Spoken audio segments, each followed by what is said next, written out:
नमस्कार, मैं विशाल एक बार फिर से आप सभी का स्वागत है। तो हल्द्वानी में एक और शाहीन बाग तो बनना ही था।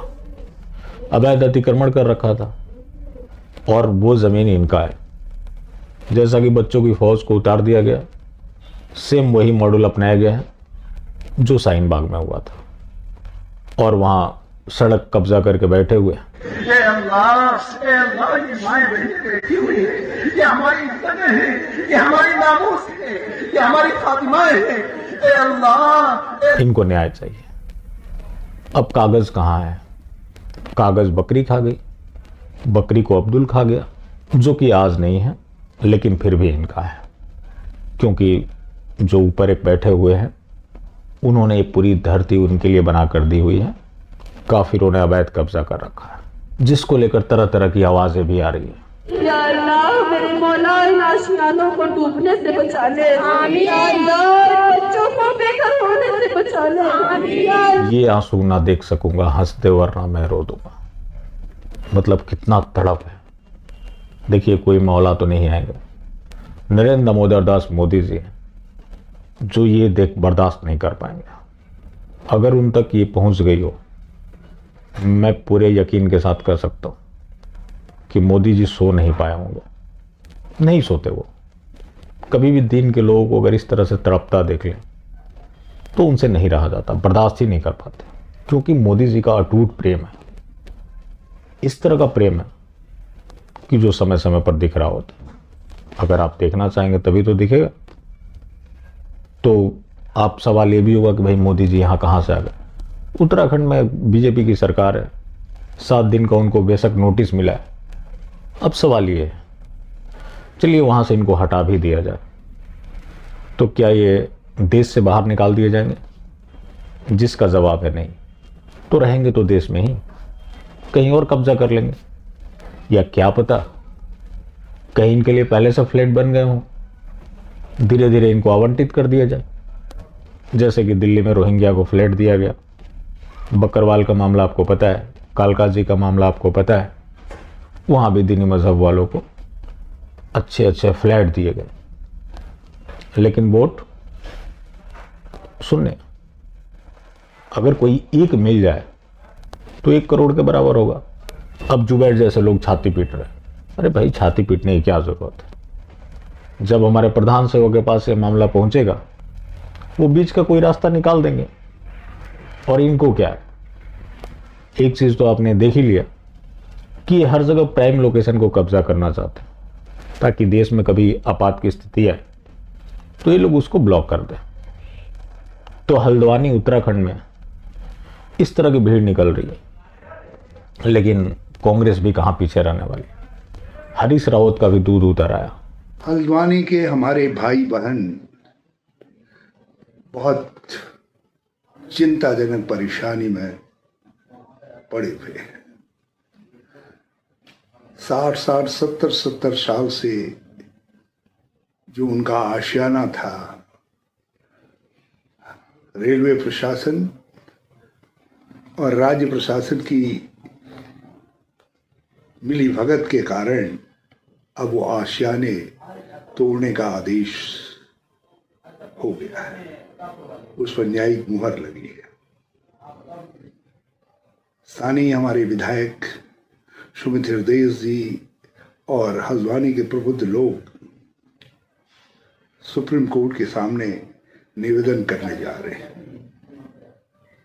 मैं राज्य सरकार से आग्रह करना चाहूंगा कि एक मानवीय समस्या है, इसको केवल कानूनी या राजनीतिक समस्या के रूप में न देखा जाए।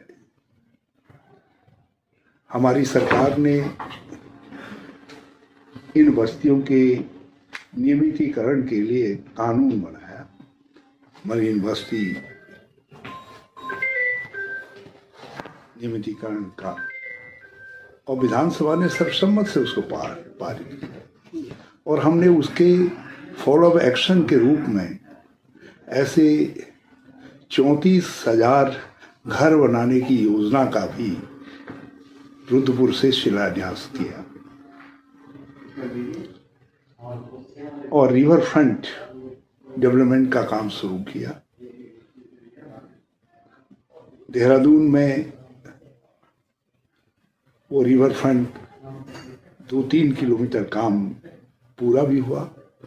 हमारी कोशिश थी कि ज़मीनें कुछ निकलें और उन ज़मीनों पर हम कुछ बहुमंजिले आवास बनाकर कुछ जगहों जहाँ जो अतिक्रमण में बताई जा रही है उसको बचाएं और शेष जगहों पर या खुलापन ला करके पार्क इत्यादि बनाकर। रावत जी, इतना प्यार है, मुख्यमंत्री रहे, ज़्यादा नहीं तो 10-20 परिवारों को अपने घर में ही जगह दे दीजिए। आपकी भी ज़मीन जायदाद होंगे, घर में भी जगह होंगे, वहाँ फिलहाल के लिए जगह दे दीजिए। लेकिन नहीं, कांग्रेस उनके साथ प्रदर्शन करेगी और बीजेपी सिस्टम में रहकर उनके लिए काम करेगी।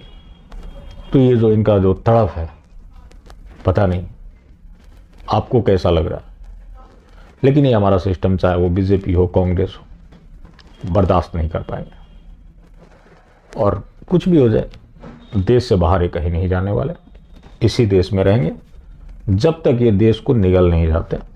और ये भी ध्यान देने वाली बात है कि इनको बिजली पानी सब कुछ मिल रहा था, वो अवैध घुसपैठ करके रहे थे, लेकिन सब कुछ मिल गया था।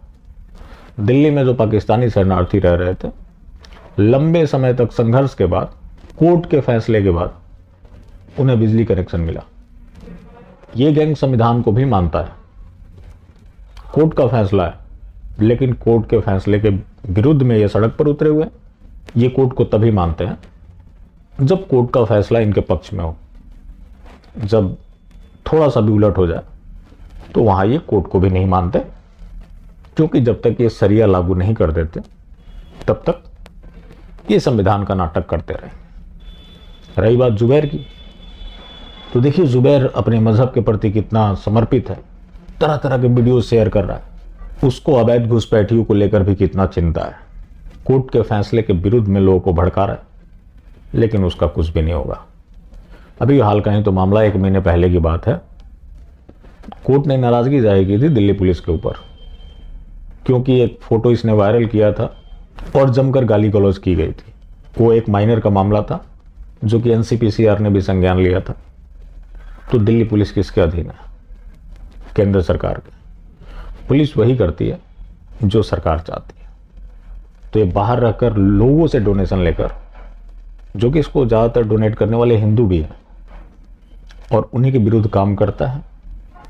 और ये वैसे तो खुद को फैक्ट चेकर बताता है, लेकिन हमारी अदालतें इसे पत्रकार मानती है, और ये अपने पत्रकारिता का धर्म काफ़ी अच्छे दिनमय तरीके से मना रहा है।